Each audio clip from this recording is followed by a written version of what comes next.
My name is Marie, and I'm 58 years old. Tonight, I'm sitting in my car outside my son's house, clutching a small wrapped gift and an envelope that contains a truth I never wanted to discover. The Christmas lights twinkle mockingly through his windows, and I can hear laughter drifting from inside. David told me they were keeping Christmas small this year. Just immediate family, he said. But as I watch shadow after shadow move past those bright windows, I'm beginning to understand that small doesn't mean what I thought it meant. Before I share what happened next, I'd love to know where you're watching from tonight. Are you spending Christmas with family, or maybe you're dealing with your own holiday complications? Please, hit that like button if this story is hitting close to home, and don't forget to subscribe because family stories like this one need to be shared. Now let me tell you about the Christmas that changed everything between my son and me. I raised David to be honest, kind, and thoughtful. When he was little, maybe 7 or 8 years old, he'd spend hours in the kitchen with me every December, standing on a step stool to reach the counter, carefully measuring flour for sugar cookies. His small hands would press the star-shaped cutters into the dough while he chattered about what Santa might bring. Those were our traditions, our sacred moments built over 28 years of Christmas mornings that started before dawn and stretched late into the evening. Even after he grew up and moved out, Christmas had always meant coming home to Mom's house. We'd start the day with cinnamon rolls that I'd prepared the night before, then move on to opening presents in a carefully orchestrated chaos that involved dividing gifts into piles and taking turns so everyone could watch everyone else's reactions. David would always save one special gift for last, something he'd picked out just for me, usually accompanied by a card with a message that made me cry happy tears. When David married Jessica 5 years ago, I welcomed the change with open arms. Jessica was lovely, accomplished, and she made my son happy. She had a master's degree in marketing, a successful career, and a laugh that filled whatever room she was in. Their daughter, Anna, now 8, became the light of my life from the moment I held her in the hospital. She had David's curious eyes and Jessica's determination, plus a sweetness that seemed to come from some magical combination of both parents. Sure, things shifted a bit after their marriage. Sometimes Christmas dinner moved to their house instead of mine. Sometimes we celebrated on Christmas Eve instead of Christmas Day, and sometimes Jessica's family joined us, which meant adjusting our intimate traditions to accommodate a larger group. But family was family, and love was love, and I was happy to be flexible if it meant staying connected to the people I cherished most. The changes happened gradually, so gradually that I didn't notice the pattern until it was too late. First, it was small things. Jessica would suggest different recipes for traditional dishes, wanting to put her own spin on meals that had been family favorites for decades. Then, she started taking over the gift-giving coordination, creating elaborate spreadsheets to make sure nobody bought duplicate presents. Eventually, she began planning the entire holiday schedule, determining who would be where and when, always with the best intentions, but somehow always with results that left me feeling like a guest in my own family traditions. I told myself this was normal. This was what happened when children got married and started creating their own family cultures.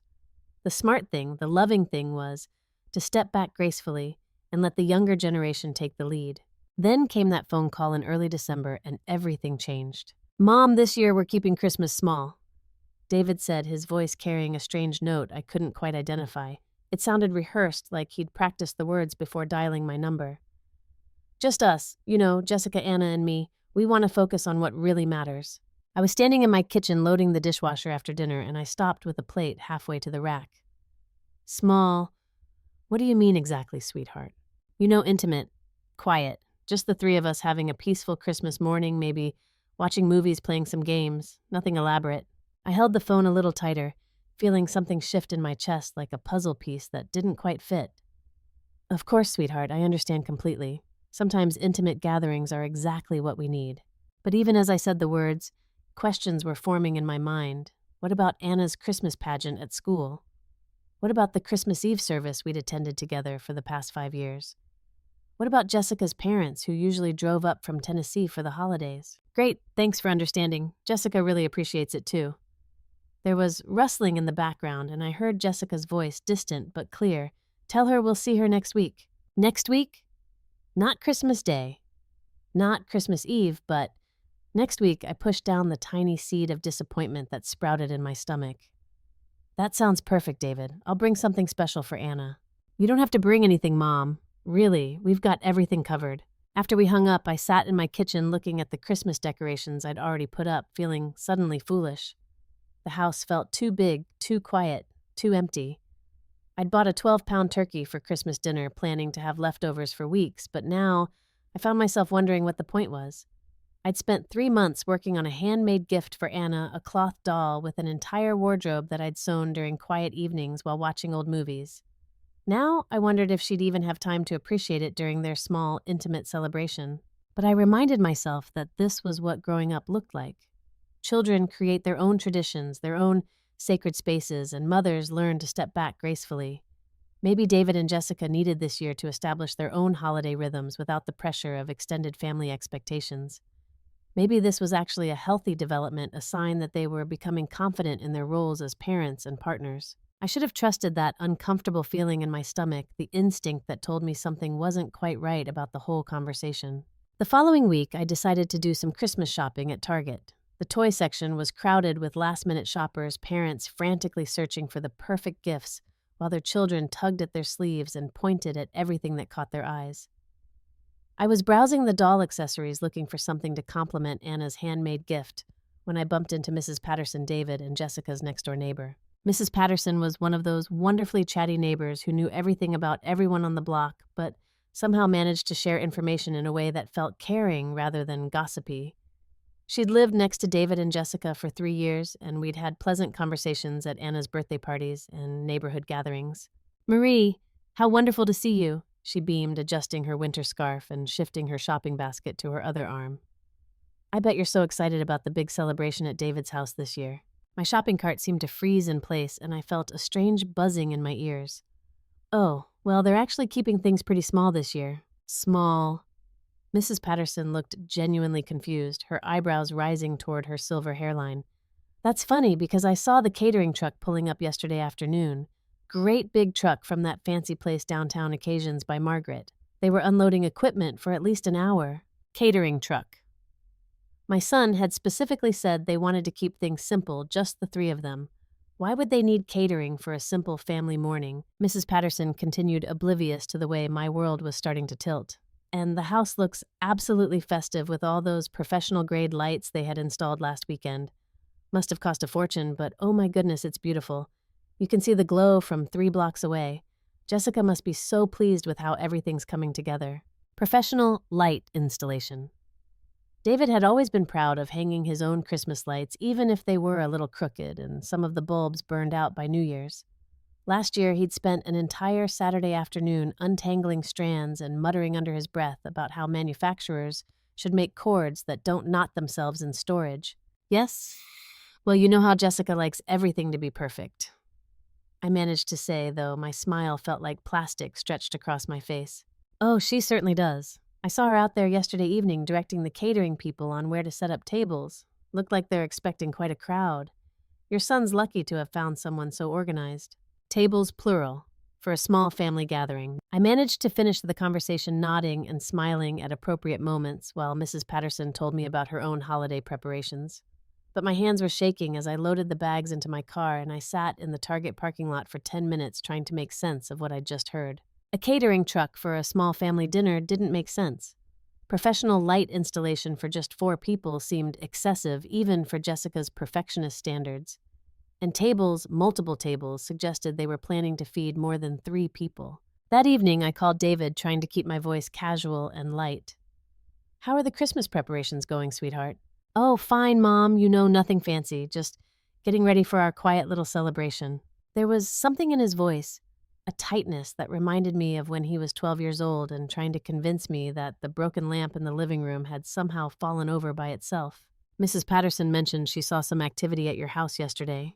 The pause that followed was just a heartbeat too long, filled with the kind of silence that screams volumes. "Yeah, Jessica ordered some food from that new place downtown. You know how she is about cooking during the holidays." But Jessica loved cooking. She'd spent last Christmas experimenting with new stuffing recipes and had proudly served a meal that was entirely homemade except for the dinner rolls. Why would she suddenly decide to cater a meal for 3 people? "Of course," I said, though something cold was settling in my chest like a stone dropping into still water. "And the lights Mrs. Patterson mentioned." "What lights?" The question came too quickly with too much surprise, like he genuinely didn't know what I was talking about. But Mrs. Patterson had been very specific about professional installation and the glow being visible from 3 blocks away. Mrs. Patterson said you had some lights installed. Another pause. Oh, those. Yeah, we had a guy come out and fix a few bulbs that burned out. Nothing major. But I could hear the tension creeping into his voice the way it did when he was 10 years old and trying to explain why there were cookie crumbs in his bed when he was supposed to have eaten his snack in the kitchen. The tone was unmistakable because I'd heard it countless times throughout his childhood. My son was lying to me, and we both knew it. The realization hit me like a physical blow.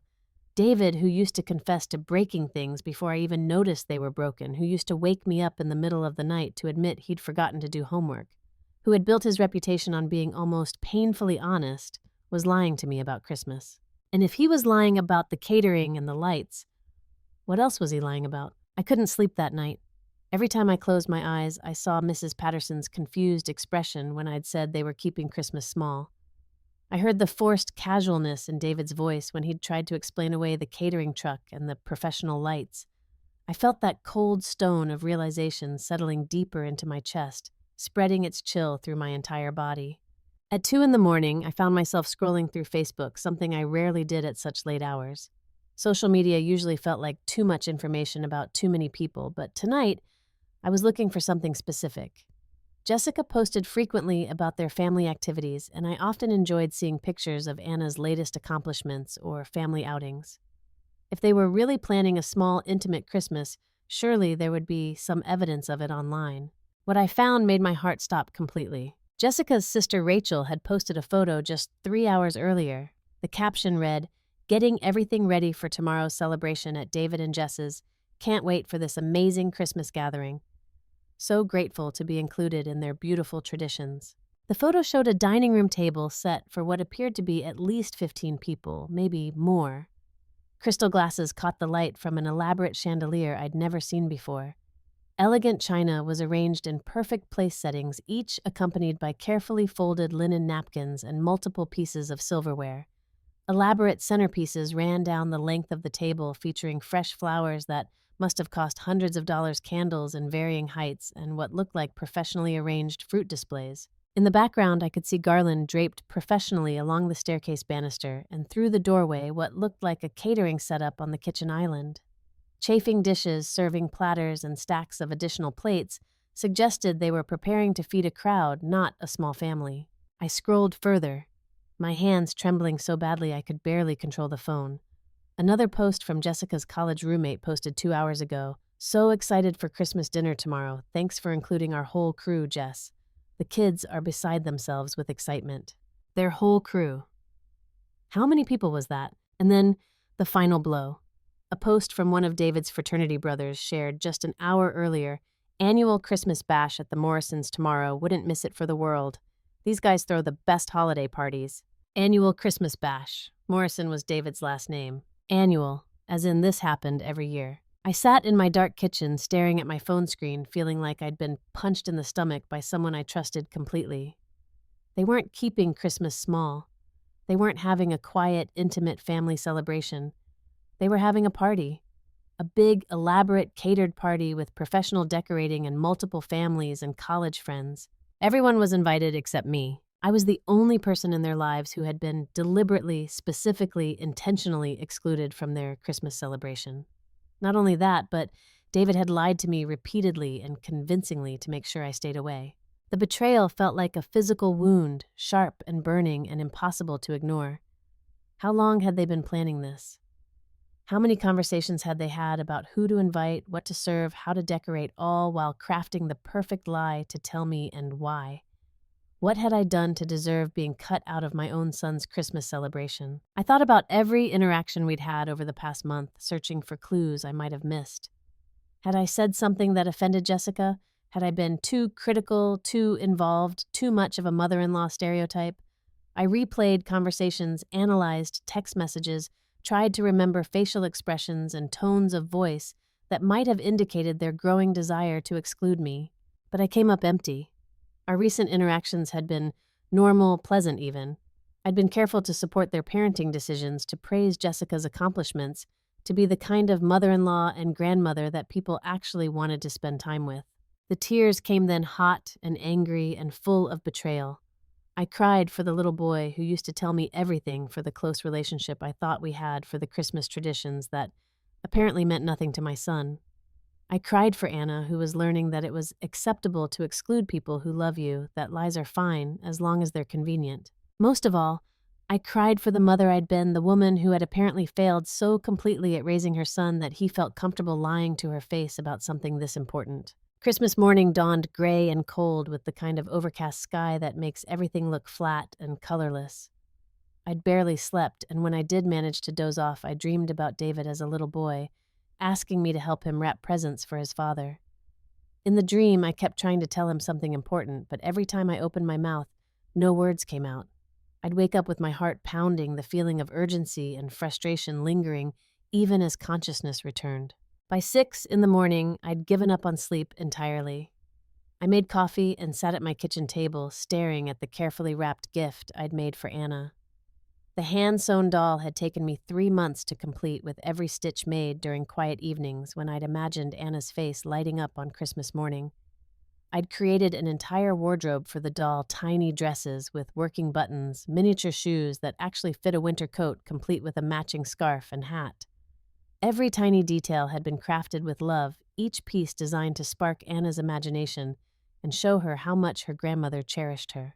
Now, looking at the carefully wrapped package, I felt a fierce determination settling in my bones like steel reinforcement in concrete.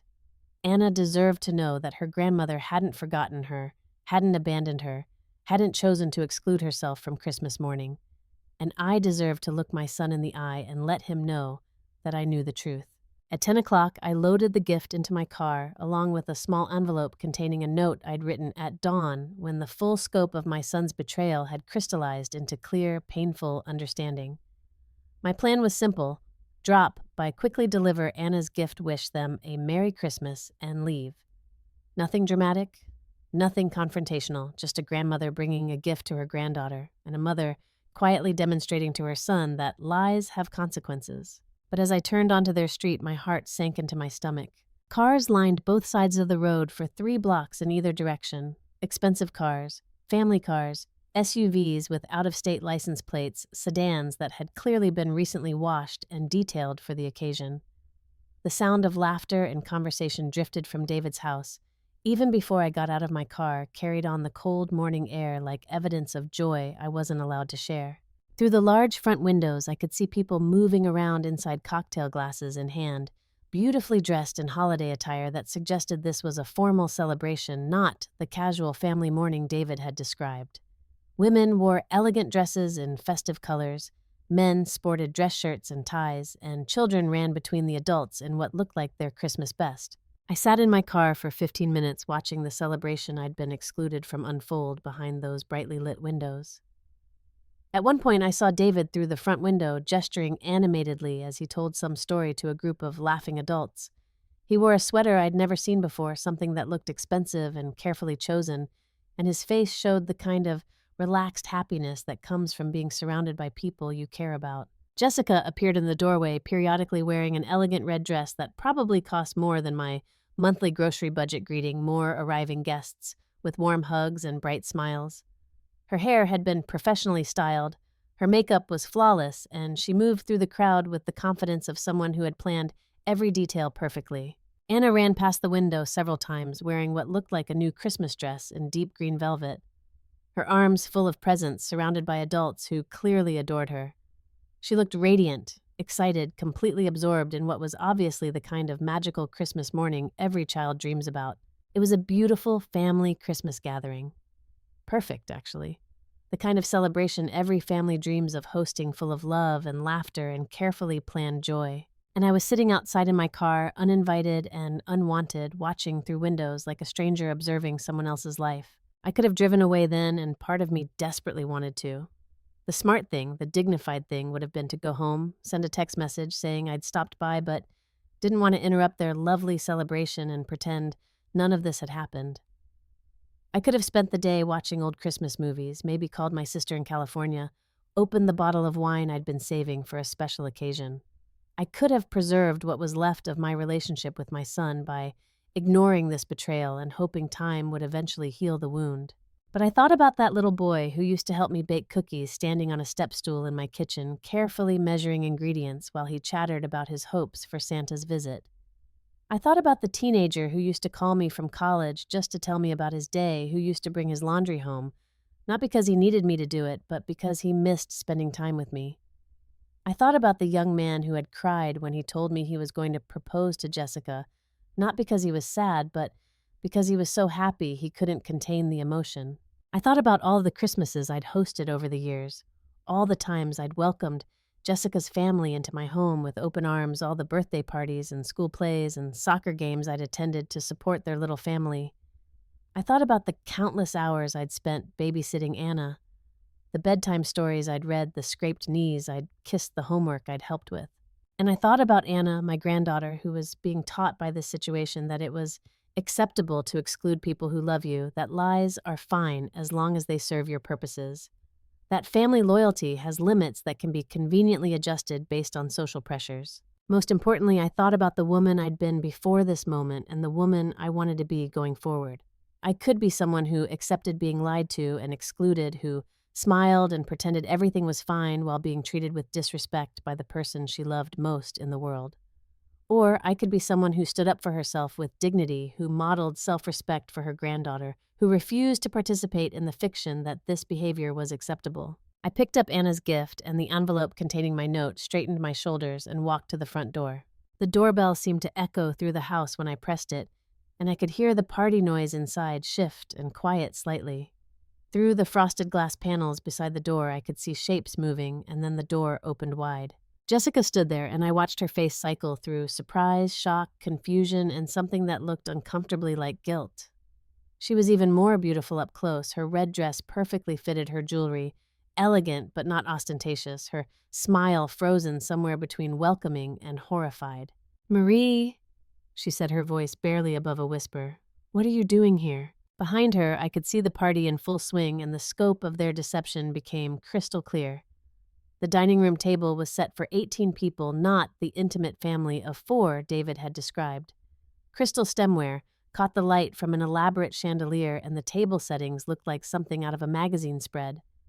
I recognized Jessica's parents standing near the fireplace, her siblings and their children clustered around the Christmas tree, several of David's college friends with their wives and neighbors from both sides of the street. The house smelled like expensive catered food and expensive wine with undertones of the kind of professional floral arrangements that cost hundreds of dollars. Everything was perfect, from the coordinated color scheme to the carefully planned menu to the professionally hung garland that draped every surface. And then David appeared beside Jessica, materializing out of the crowd like he'd been summoned by some parental instinct that told him his world was about to shift dramatically.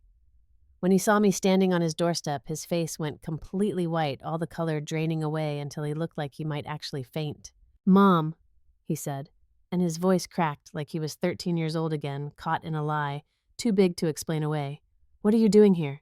Before I could answer, before I could say anything at all, Anna came barreling through the crowd of adults like a tiny missile aimed directly at my heart.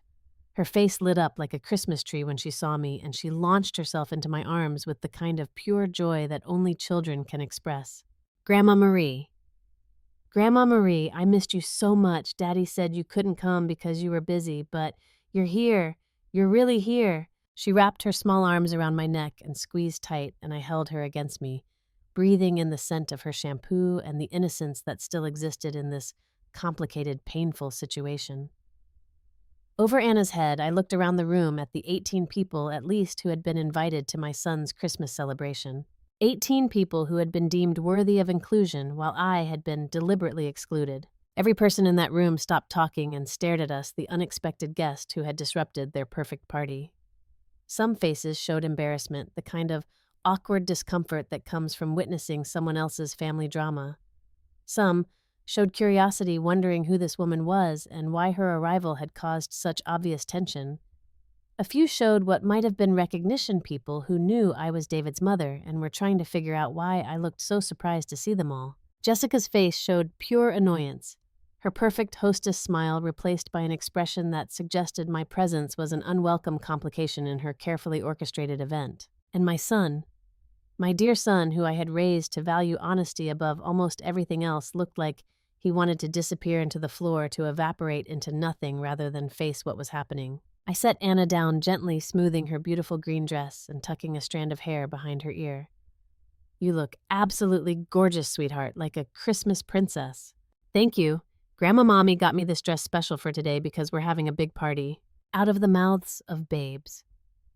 Anna had just confirmed what I already knew, but hearing it from her innocent lips somehow made the betrayal feel even sharper. "I brought something for you, Anna," I said, handing her the carefully wrapped gift.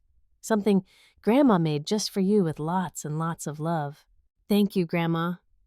Anna clutched the package to her chest like it was precious treasure and started to tear at the wrapping paper with the eager enthusiasm that only children bring to gift opening. "Anna, sweetie, why don't you take that to the living room?" Jessica's voice was tight, controlled, clearly trying to manage the situation without making a scene in front of their guests.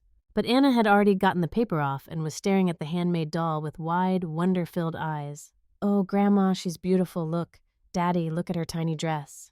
She held up the doll, and I watched David's face crumple slightly as he recognized the countless hours of work that had gone into creating something so detailed, so personal, so full of love. This wasn't a store-bought gift that could be dismissed or forgotten. This was months of my life stitched into something meant to bring joy to his daughter. Then I turned to David and reached into my purse, pulling out the envelope I'd prepared that morning when sleep had finally become impossible and the full scope of their deception had crystallized into unavoidable clarity. "And this is for you, son," I said quietly, my voice steady despite the storm raging in my chest. David took the envelope with trembling fingers, and I watched him open it and read the note I'd written at 5 that morning when the pain had transformed into something cleaner, something more like resolve. "David, I raised you to be many things, but most importantly, I raised you to be honest, to value truth even when it's uncomfortable, to include people rather than exclude them, to show love through actions, not just words, to treat family as sacred, not disposable. This isn't the man I thought I was raising, and this isn't the man I thought you'd become. When you're ready to remember who you really are, when you're ready to value honesty over convenience, I'll be here. Love always, Mom." I watched him read it, watched his face crumple completely, watched tears start to flow down his cheeks as the full weight of what he'd done settled on his shoulders. Around us, the party had gone completely silent, 18 people witnessing a family crisis that none of them had expected to be part of. Jessica stepped closer to him, reading over his shoulder, and I watched her expression shift from annoyance to something that might have been understanding or possibly just recognition that this situation was spiraling beyond her control. But I wasn't finished. I had more to say, and after weeks of lies and exclusion, I was going to say it all. I knelt down to Anna's level as she hugged her new doll, looking into her bright, innocent eyes that reminded me so much of David at that age. "Anna, sweetheart, do you know what my favorite thing about Christmas is?" She shook her head wide-eyed and serious, sensing that the adults around her were dealing with something important. "It's not the presents or the decorations or even the special food, though all of those things are lovely. My favorite thing about Christmas is being honest about how much we love each other. Honesty is the most beautiful gift we can give to the people we care about, because when we tell the truth, people know they can trust us. And trust is what makes love real." Anna nodded solemnly, processing this information with the gravity that 8-year-olds bring to conversations they sense are important, even when they don't fully understand the context. Then I stood up, looked around the room at all these people who had been invited to my son's Christmas celebration, and made an announcement that surprised even me with its clarity and strength. "I want you all to know that I think this is a beautiful party, and I hope you're having a wonderful time. David and Jessica have clearly put tremendous thought and effort into creating something lovely here, and you're lucky to be part of it." I paused, letting my eyes meet David's tear-filled ones, making sure he understood that I was acknowledging the work they'd put into excluding me, the careful planning that had gone into making sure I stayed away. "I also want you to know that I'll be spending New Year's in Florida with some friends I haven't seen in far too long. Old college roommates who have been asking me to visit for years, and I've always been too busy with family obligations to accept their invitations. After that, I'm starting pottery classes at the community center and joining a book club that meets at the library every Thursday evening. It's going to be a year of new beginnings for me, a year of discovering what my life looks like when I stop waiting for invitations that apparently aren't coming. I could see the shock on David's face as he processed what I was really telling him. He knew me well enough to understand that I wasn't making idle threats or trying to guilt him into apologizing.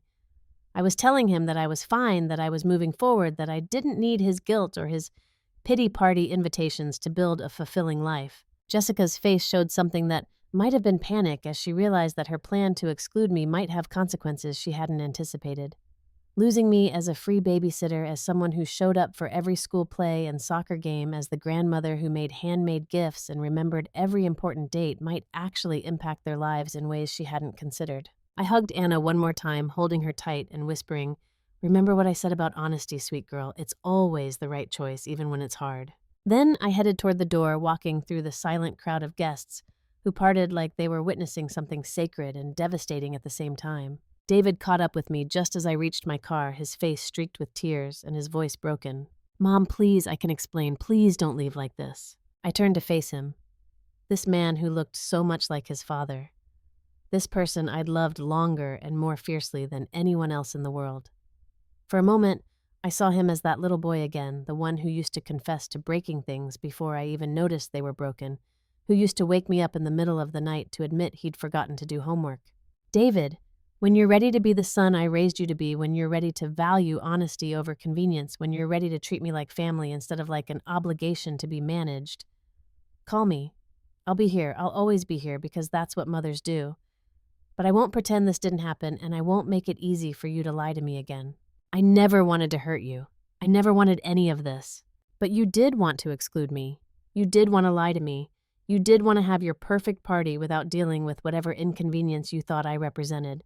So now you get to live with the consequences of those choices." I got in my car and drove away, and for the first time in weeks, I didn't cry. Instead, I felt something I hadn't expected: relief. I had shown up authentically. I had spoken my truth. I had demonstrated to Anna what self-respect looks like, what it means to stand up for yourself with dignity. And I had given my son the gift of consequences, which was perhaps the most loving thing I could do. 7 days later, David called me. Not to make excuses, not to justify what had happened, not to blame Jessica or circumstances or miscommunication, but to apologize. Really, truly apologize in a way that showed he understood the full scope of what he'd done. "Mom," he said, his voice thick with regret and something that sounded like genuine remorse, "I've been thinking about what happened every day since Christmas. I haven't been able to eat, I haven't been able to sleep, and I haven't been able to look at myself in the mirror without feeling sick." I sat in my kitchen holding the phone and waiting for him to continue, not making it easier for him by offering comfort or reassurance before he'd earned it. "Jessica was worried that you'd judge our parenting choices, that you'd have opinions about the house or the food or how we were raising Anna. She convinced me that it would be easier to exclude you than to deal with potential criticism. But, Mom, I knew it was wrong the whole time. I knew you'd never judge us, and I knew you deserved better. I was a coward, and I'm so, so sorry." He continued explaining how the lie had grown larger and more elaborate as Christmas approached, how each deception had required another one to maintain the fiction. How he'd felt trapped by his own dishonesty, but hadn't known how to get out without admitting what he'd done.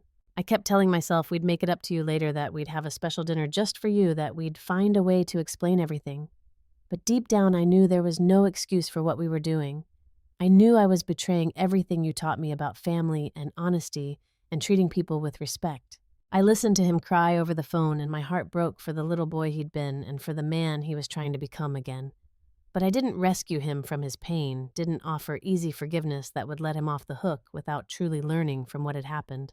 "David, do you understand why I'm hurt? Not just that I missed Christmas, but that you lied to me repeatedly and made me feel like I was imagining things when I asked questions. Yes, God, yes, Mom, I understand that I didn't just exclude you from one day, I excluded you from being part of our family in an honest way. I made you doubt yourself, I made you feel unwanted, and I taught Anna that it's okay to lie to people we love. I'm ashamed of who I was, and I want to do better." I accepted his apology because that's what love does, but I also set new boundaries because that's what self-respect requires. We would rebuild our relationship slowly, based on honesty and mutual respect, not on my willingness to ignore bad behavior for the sake of maintaining peace. We spent New Year's Eve together, all four of us making homemade pizza and playing board games and telling the truth about everything. Jessica apologized too, admitting that her fears about my judgment had been based on her own insecurities, not on anything I'd actually said or done. Anna showed me all the outfits she'd created for her handmade doll, and we talked about the importance of including everyone we love in our celebrations. It wasn't perfect, but it was honest, and honest turned out to be exactly what our family needed. The months that followed brought changes none of us had expected. I did go to Florida, and I did start pottery classes and join a book club. I discovered that I'd spent so much time being available for my family that I'd forgotten how to be available for myself. The new activities brought new friendships, new interests, and a new sense of confidence that came from building a life that didn't depend entirely on other people's approval. David and Jessica began including me in their plans more naturally, not because they felt obligated, but because they genuinely wanted me there. Anna and I developed an even closer relationship built on the foundation of trust and honesty that had been established on that difficult Christmas morning. Sometimes the most beautiful gift we can give our children is showing up as our authentic selves even when it's uncomfortable. Sometimes love means holding people accountable for their choices instead of enabling their worst behaviors. And sometimes the best way to keep a family together is to be willing to risk losing them in order to maintain your integrity. The truth isn't always comfortable, but it's always worth it. It's always more valuable than a perfect party or a flawless holiday or a peaceful moment built on lies. And sometimes when we refuse to accept being treated badly by the people we love most, we give them the gift of becoming better versions of themselves. Have you ever been in a situation where someone you loved lied to you to spare your feelings, but it ended up hurting more than the truth would have? Have you ever had to choose between keeping peace and standing up for yourself? I'd love to hear your thoughts in the comments below about how you've handled family situations where honesty and love seem to be in conflict. And if this story resonated with you, if it reminded you that you deserve to be treated with respect, even by the people closest to you, please give it a like and subscribe for more real family stories that remind us we're all just figuring this out as we go. Share this with someone who might need to hear that standing up for yourself isn't selfish, it's necessary, and that sometimes the most loving thing we can do is refuse to enable dishonesty. Thank you for listening to my story. And I hope your holidays are filled with the kind of honest love that makes relationships stronger, not just prettier.